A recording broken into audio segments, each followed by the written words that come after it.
before we start with the music, can you introduce yourself? Hi, I'm Nile Rodgers, record producer, guitar player, songwriter, and just a guy who does stuff.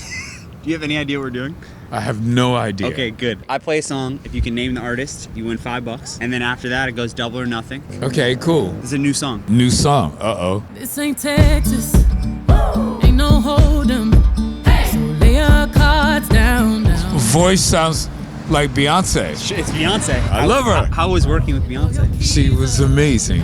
Okay. It was one of the most recent times, actually since Daft Punk, an artist just said to me, be Nile Rodgers. There we go. And that was the only direction I got. Why do anything else?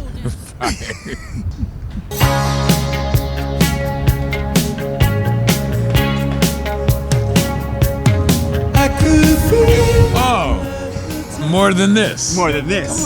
Brian Ferry. I've worked Ferry. with him for years. How is Roxy music when you first heard Roxy music? I had never ever heard of Roxy music, and we walked into this club in London, and the audience was dressed up in couture clothing. Roxy music was dressed up in couture clothing, and at that time, my experience with rock and roll was whatever we woke up in the morning and put on, that's what we did the show in. Like, I couldn't believe somebody got dressed up to do a show. So you took a little inspiration. Yeah, I sure did. I got into fashion and I said, that's what I want to do. I want to do the black version of Roxy music. Very cool. All right, $10. Next up's 20. Oh, Rapper's Delight, stop. Okay, Sugarhill Gang. Sugarhill Gang. What happened when that song came out? Did you know before it was coming out that was happening? Was there a conversation? I had no clue. The first time I heard that, I was in a nightclub called Leviticus, and I actually thought the DJ was inside the booth rapping, because people don't remember that in the early days of disco, well, let's let the ambulance go by. I hope they're not coming for me.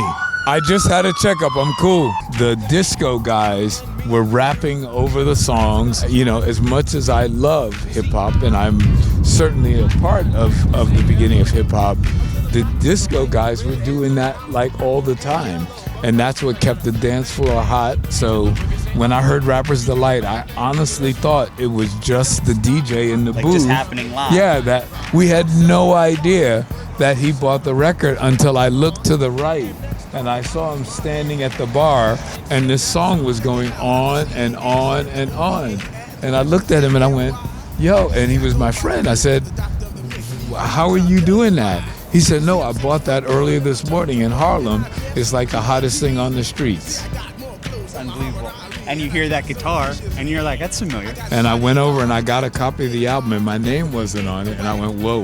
Yeah. We got a problem here. Now I'm good friends with the Sugarhill Gang and have been ever since. Very cool. $20. Next up's $40. Okay. I don't mind you coming. The Cars. Talk to me about the Cars. So I actually did Rick Ocasek's solo album called Fireball Zone. And I loved Rick. I loved the Cars. Amazing sound. You know, the thing that was really great about a lot of the post-punk bands, or the punk band, whatever you want to call them, those bands, the grooves and the bands played their unique way. When I produced Like a Virgin, I convinced Madonna into using Chic as the band. And the way that I convinced her is I said, look, all of your demos are electronic, but you know that if I had the Ohio Players play it, it would sound a certain way. If I had Earth, Wind & Fire play it, it would sound a certain way. Please let me have Chic play it. And she did. And Like a Virgin is the biggest album of my life. Rest is history. Yeah.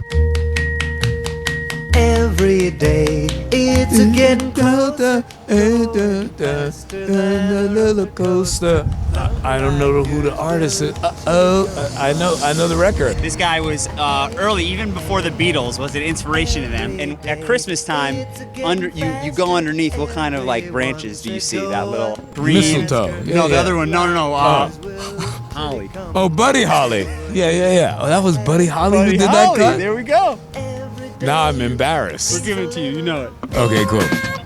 Oh, Ring My Bell. Who is that? Is that Anita Ward? Yes, it is. Yeah. Okay, tell me about that song. So I remember when that record came out, it was one of the hottest records. There was some wacky negative thing going on with the critics with Ring My Bell, even though in the clubs it was hot as fire, and I wish I remember the controversy. And that's how you know people will react to it in the club. That's the more important thing than the critics, right? Yeah, Is how are people dancing? Please, of course. The great thing about disco was thumbs up or thumbs down. Either the people packed the dance floor or they sat down. Do you know who this is? Yeah. I played on the record. That's Steve Winwood, Higher Love. You know when I was picking these songs, how hard it is to find songs you didn't work on? But you notice how I noticed in like 2 seconds, Right I can away. tell. Yeah. How was working on that song? That was great. Steve Winwood is an incredibly great friend of mine to this day. I think we have, we're going up for 640 right now. All right, I'm gonna do an easy one. They're all easy. Oh, come on. Diana Ross. I wrote that. No, not. Oh, that's More Money, More Problems. Okay, so tell me the story about this. This So- song, when did they talk to you before they used that? How did that happen? So when I first heard that song, I hope I can use the exact language, but I went, holy shit, this is the most brilliant, amazing compound sampling I had ever heard. Prior to that, of course, I was, in the Public Enemy's compound sampling, but this was genius because they used both hooks, and it was incredible. So $640 we're gonna donate to We Are Family. And I want to ask you one more question. I'll take Okay. these from you Okay? before we go. okay. Is there a song that you're envious of, that you're like, oh, I wish I had made that song? I wish I had worked on that.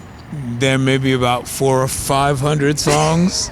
It that happens I all wish, the time? Yeah. And if I would have to pick one, I wish that I was a brilliant genius like John Coltrane, and I wish I had written The Love Supreme. There we go. Good choice. Thank you. It was great talking to you. Thank you, It was man. Really great meeting Total you. pleasure, even though I'm freezing my butt off. Thank you for coming out in the ice cold. You I got hope we it, made man. it worth it. Peace. Thank you. Appreciate you.